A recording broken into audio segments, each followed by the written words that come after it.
सांदे दैनिक public emotion के बाद अब पब्लिक इमोशन डिजिटल बना दर्शकों की पहली पसंद। हम कराते हैं आपसे राजनीति, शिक्षा, चिकित्सा, संस्कृति, खेल और समाज की किसी खास तथ्य से रूबरू।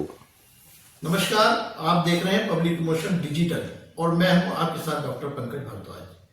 आज हम आपके साथ लाए हैं अपना खास कार्यक्रम आज की बात खास शख्सियत के साथ। और आज खास शख्सियत में हमारे साथ हैं बागपत के मूल निवासी केपी सिंह तोमर जी।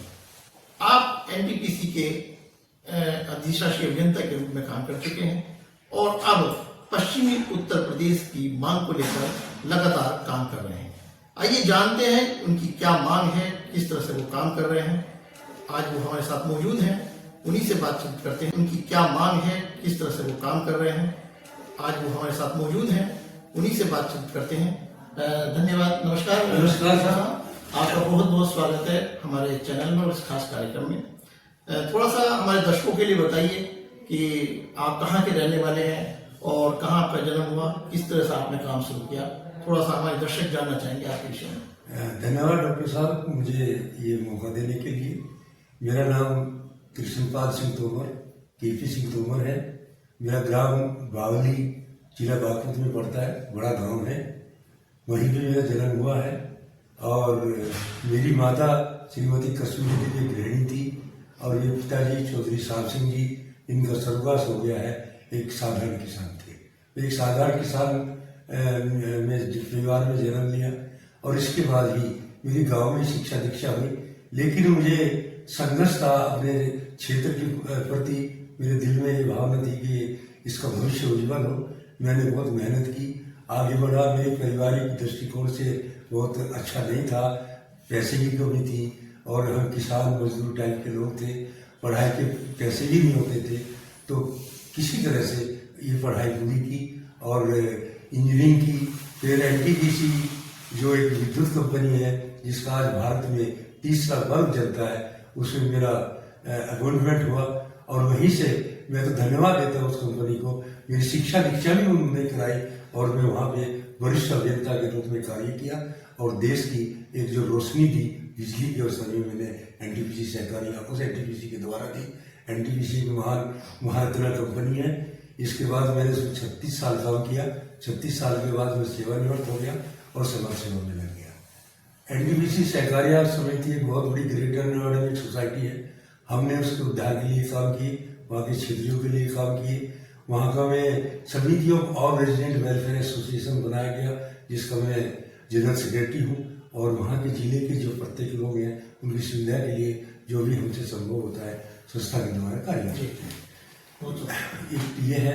दूसरा, अपने क्षेत्र के प्रति, पश्चिमी उत्तर प्रदेश के प्रति, अपनी धरती के प्रति मुझे लगाव रहा, क्योंकि मैं किसान परिवार से हूँ। मुझे प्रेम है और मैं चाहता हूँ कि हमारा जो क्षेत्र है हर तरह से तरक्की करे, प्रगति करे। इसके लिए हमने काफी प्रयास किया और काफी मुद्दे भी उठाए, लेकिन बहुत बड़ा कार्य है, थोड़े से संघर्ष करने पड़ते हैं। हमारी इच्छा थी शुरू से ही कि हमारे प्रदेश छोटा प्रदेश हो, क्योंकि प्रदेश इतना बड़ा है, उसमें हर तरह से जो सुविधा जो नहीं मिल पाती, हमारे किसानों को सुविधा नहीं मिल पाती, व्यापारियों को सुविधा नहीं मिल पाती। हमारे मैं थोड़ा सा आपको रोकना चाहूंगा कि आप सेवानिवृत्त हो गए हैं और सेवानिवृत्ति के बाद आमतौर पर लोग घरों में रहते हैं या बहुत अपने आप को एक बेकार सा आदमी मान लेते हैं। लेकिन आपने बीड़ा उठाया है। आपने बताया कि एक आप किसान परिवार से और बहुत आपके जीवन में अभाव की स्थिति रही, गरीबी की स्थिति रही, तो आपके मस्तिष्क में पश्चिमी उत्तर प्रदेश के अलग होने की जो कल्पना आई या इस पर आप जो काम कर रहे हैं वो कहाँ से ये प्रेरणा मिली? ये मुझे इसलिए आए साहब, डॉक्टर साहब, क्योंकि मैंने जो देखा है ना, मैंने जो अनुभव किया है कि जो बड़े प्रदेश होते हैं उनमें बड़े प्रदेशों में सुविधाएं नहीं मिलती और जो प्रशासन व्यवस्था भी बड़ी कमजोर होती है। वहां तक अपनी बात कहने का मुख्यमंत्री तक नहीं समय पहुंचता। दूसरी बात, हमारे गरीब किसान लोग हैं जो अपने केस लड़ते हैं, इतने उन पर मुकदमे होते हैं, वो बेचारे अपने मुकदमे वहां तक इलाहाबाद तक नहीं जा पाते। 650 किलोमीटर की दूरी है और बैठ जाते हैं चुपचाप, ये दुख सहन करके बैठ जाते हैं। उनको न्याय नहीं मिलता है, न्याय व्यवस्था नहीं है। हमारे पश्चिमी उत्तर प्रदेश में वर्षों से ये था कि छोटा कोई ब्रांच ही बन जाए, वो भी नहीं बनी। और हमारे साथ सुतल व्यवहार किया जा रहा है। आप ये देखिए, हमें कह देते हैं कि भाई ब्रांच बनाएंगे तो हमको ये करना पड़ेगा। सरकार ने हर जगह ब्रांच बनाई हुई है। मतलब आप चाहते हैं कि उत्तर प्रदेश में हिस्सा अलग करके उत्तर प्रदेश का पश्चिमी उत्तर प्रदेश बनाया जाए, पश्चिमी उत्तर प्रदेश का अलग हिस्सा कर दिया जाए, जिसमें 28 प्रदेश 28 जिले हैं। 28 जिलों को मिला के हमारा एक अलग प्रदेश बनाया जाए। अच्छा, आपसे पहले भी कुछ लोग तमाम पुरानी मांग चली आ रही है पश्चिम उत्तर प्रदेश की, तो आपका जो फॉर्मेट है या आपने जिस तरह के पश्चिम उत्तर प्रदेश की कल्पना की है जी सर, उस कल्पना में आपने कहा कि 28 जिले आते हैं जी, तो थोड़ा विस्तार से बताइए कौन कौन से जिले आते हैं और उसकी भौगोलिक स्थिति अगर पश्चिमी उत्तर प्रदेश बन जाता है। वो मैंने पूरा पश्चिमी उत्तर प्रदेश के लिए मैंने 28 जिलों के बना है, उसका एक मैप भी दिया है। मैंने एक पुस्तक लिखी है, जो मेरी दिल की भावना थी, जो मैंने संघर्ष किया है, जो मैं चाहता था अपने क्षेत्र के लिए, पश्चिमी उत्तर प्रदेश के लिए, यहाँ की जनता के लिए, यहाँ की महान जनता के लिए, यहाँ के किसानों के लिए, वो मेरी भावना से मैंने एक बुक लिखी है जो मेरी प्रेरणा थी, जन जन का प्रदेश पश्चिमी उत्तर प्रदेश। जो जन जन का प्रदेश पश्चिमी उत्तर प्रदेश का जो मैंने लिखा है, जिसके संपादक डॉक्टर राकेश कुमार आर्य जी हैं, जिन्होंने कम से कम 100 बुकों का लेखन किया है, कवि भी हैं, और उन्होंने मेरी बुक का संपादन किया है। उसमें उन्होंने विस्तार से लिखा है कि हमारे प्रदेश की क्यों आवश्यकता है। मैंने जो उसमें 11 अध्याय लिखे हैं, 11 अध्यायों में प्रत्येक अध्याय में मैंने क्लियर किया है, मैंने ये बताया है कि हमें आवश्यकता क्यों है, छोटे प्रदेश से हमें क्या लाभ है, हमें छोटे प्रदेश हमारे क्यों होने चाहिए, हमारे प्रदेश का क्या महत्व है। जो 28 जिले आते हैं उनका प्रत्येक जिलों का मैंने अपनी बुक में पूरा विवरण आपने विवरण किया। लेकिन मैं ये जानना चाहूंगा कि आपने जिस प्रकार की कल्पना की है, दर्शक भी जानना चाहेंगे कि उसकी भौगोलिक स्थिति क्या रहेगी। भौगोलिक स्थिति का मतलब ये है कि एरिया का क्या रहेगा। एरिया तो हमारा यही है कि इसमें मेरठ, मुजफ्फरनगर, सहारनपुर, शामली, संभल, बिजनौर, ये सारे जिले सब मिलाकर 28 जिले आते हैं, जिसमें कम से कम 135 विधानसभाएं होती हैं, और इसमें से 29 जो है लोकसभा सीटें हैं, जो जिसके लिए ये जो हमने जो प्रदेश की मांग की है, यह आंदोलन हम वर्षों से कर रहे हैं।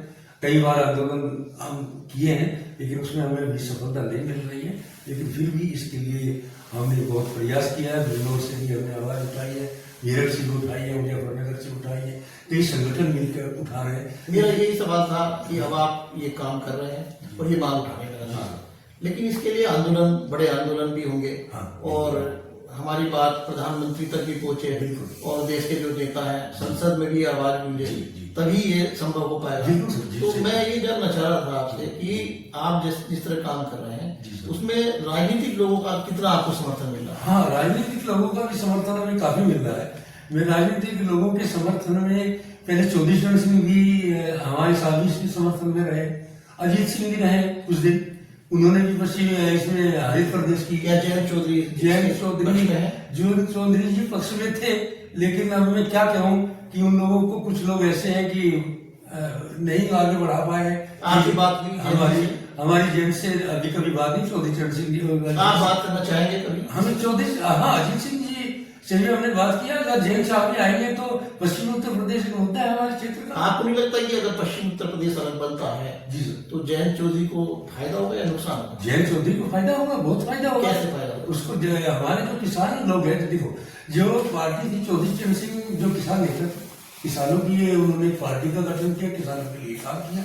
अजीत सिंह ने भी उसी काम किया। आज जयंत चौधरी भी मेरे विचार से वही काम कर रहे हैं। आपके विचार को कितना बढ़ावा देते हैं? अब मेरे विचार को क्या बढ़ावा देते हैं वो तो मैं क्या बता सकता हूँ उनको, लेकिन अभी तो मुझे जहाँ तक देखा गया है जयंत चौधरी ने कोई ऐसी भावना नहीं दिखाई और कोई आंदोलन में हमारे सहयोग नहीं किया। भाजपा की तरफ से कोई आपको समर्थन? हाँ, की तरफ से हमें कोई समर्थन नहीं तो कोई विरोध भी नहीं। आपने मांग रखी? हमने मांग रखी हमेशा। वो भाजपा के एक वरिष्ठ नेता भी हैं और केंद्रीय के मंत्री भी हैं, ये क्या नाम, बालियान साहब, संजीव बालियान जी कई बार अपने खुले मंच से कहते हैं कि वो इसके समर्थन में है। इसके समर्थन है। मैंने बुक लिखी है, मेरी बुक में उस सबसे बड़ा समर्थन ये। तोमर साहब, क्या आपने कोई इस तरह की जन भागीदारी सुनिश्चित करने के लिए क्या कोई इस तरह का कार्यक्रम चलाया कि पोस्ट कार्ड लिखे जाए, सरकार तक अपनी बात कही जाए, या जो हमारे लोक प्रतिनिधि हैं, जनप्रतिनिधि हैं, उनके माध्यम से हम संसद में और विधानसभा में ये इस तरह की मांग रखें? क्या इस तरह के प्रयास आप? हाँ, हमने प्रयास किए। बागपत जिले में बहुत बड़ा हमने इसके लिए एक आंदोलन किया था। आंदोलन के बाद हमने राष्ट्रपति जी को पत्र भी लिखा, वहाँ के गवर्नर को भी लिखा प्रदेश के, और उसको भी लिखा जो, लेकिन प्रयास तो हम कर ही रहे हैं, लेकिन प्रदेश आप इस मुहिम से मतलब जनता की बात अगर हम करते हैं जी, अभी हमने जनप्रतिनिधियों की बात की, अब हम जनता की बात करेंगे जी। कि जनता के लोग आपकी इस मुहिम में किस तरह से भागीदारी कर रहे हैं, या क्या उनका रुझान है? जनता के लोग काफी भागीदारी कर रहे हैं इसमें, लेकिन थोड़ा सा राजनीतिक लोग जो हो जाते हैं, इसमें आ जाते हैं, फिर वो अपने राजनीतिक फायदे के लिए इसको थोड़ा मुकर जाते हैं। जैसे हमें सच्चाई तो यही है, अजीत सिंह जी ने बड़ी मुहिम उठाई थी इसकी हरित प्रदेश की, लेकिन बाद में हरित प्रदेश उनका एक मुद्दा रहा, उनका मुद्दा रहा हरित प्रदेश, वही पर पश्चिमी उत्तर प्रदेश में एक ही बात वही इसके तो नाम बदल जाता है, नाम बदल जाता है। उन्होंने एक बार मुहिम उठाई, एक ही चीज उसमें। हाँ, फिर उनको राजनीतिक लोग थे, उनको ये आगे बढ़ाना चाहिए था इस मुद्दे को, लेकिन उनको राजनीतिक फायदा उनको और दूसरी जगह मिल गया, तो उसको नहीं उठा मुद्दा। वही तो जैन चौधरी जी की बात है। अच्छा, कुछ लोग आपकी इस मुहिम को कहीं ना कहीं राजनीति का भी हिस्सा मान लेते होंगे, ऐसी भी कहीं बातें आती हैं, मानते हैं। तो ऐसी स्थिति में आप क्या कहेंगे? राजनीतिक हिस्से को तो ये मानना भी इसलिए होगा क्योंकि हमारे सोमनाथ शास्त्री जी बीजेपी से ही अटल बिहारी वाजपेयी जी की सरकार में वरिष्ठ मंत्री रहे थे, इसके कृषि राज्य मंत्री रहे, और हमारे जो उसके सदस्य भी रहे हैं योजना आयोग के सदस्य भी रहे हैं सोमनाथ शास्त्री जी। उन्होंने मेरी बुक में अपना लेख भी लिखा है जी। उस बुक में लिखा है कि भाई बहुत सारे नेता हैं जो जिनको इसमें आंदोलन को आगे बढ़ाना चाहिए था, ये उन्होंने नहीं बढ़ाया, और उन्होंने खुद भी प्रयास किया। अब आपका संगठन कितने सदस्य हैं इसमें, और किस तरह से चल रहा है, कौन इसका नेतृत्व कर रहा है? हमारे संगठन पश्चिमी उत्तर प्रदेश जो हमने विकास पार्टी बनाई है, पश्चिमी उत्तर प्रदेश के सारे जिलों में इसका प्रभाव है, और इसमें जिले लेवल के संगठन है, उसमें ग्राम लेवल पर भी हम संगठन बनाने जा रहे हैं, और एक काफी बड़ा आंदोलन हम करने जा रहे हैं। हमारी पार्टी का 10 साल वर्ष पूरे हो गए। इसका एक बहुत भव्य रूप से ग्रेटर नोएडा में हम स्थापना दिवस मनाएंगे। उसी पे जन जन का प्रदेश पश्चिमी उत्तर प्रदेश जो बुक लिखी गई है, ये बुक नहीं एक दस्तावेज है, और मेरा सभी लोगों से प्रार्थना है जो इस बुक को पढ़ेगा उसको समझ में आएगा कि पश्चिमी उत्तर प्रदेश की आवश्यकता क्यों है। हमने उदाहरण के सही, साक्ष्यों से ही ये सारी चीजों को साफ किया है। सभी किसान भाइयों से, सभी प्रदेश के वासियों से, सभी क्षेत्र के पश्चिमी उत्तर प्रदेश के क्षेत्र के निवासियों से निवेदन है कि कम से कम इस बुक को पढ़े और अपने हक की लड़ाई लड़े, और जिससे कि आपको न्याय व्यवस्था की सुविधा मिल सके, न्याय व्यवस्था अच्छी हो जाए, आपका क्षेत्र की जो लोग हैं उनके किसानों के लिए फायदा हो जाए, किसानों की फसल का सही मूल्य मिल जाए, किसानों के बच्चे जो है पढ़ाई में आगे बढ़े, व्यापारियों को सहयोग मिले, व्यापार अच्छा बढ़े, और ये क्षेत्र खुशहाल बने, और विकास भी क्षेत्र का ये हमारी तमन्ना है। बहुत बहुत धन्यवाद आपका हमसे बातचीत करने के लिए। और ये थे केपी सिंह तोमर, जो अलग पश्चिमी उत्तर प्रदेश की वकालत कर रहे हैं, और केवल वकालत नहीं कर रहे बल्कि मांग कर रहे हैं, लगातार एक मुहिम छेड़े हैं। फिर आपके साथ हम उपस्थित होंगे एक नई शख्सियत के साथ। नमस्कार।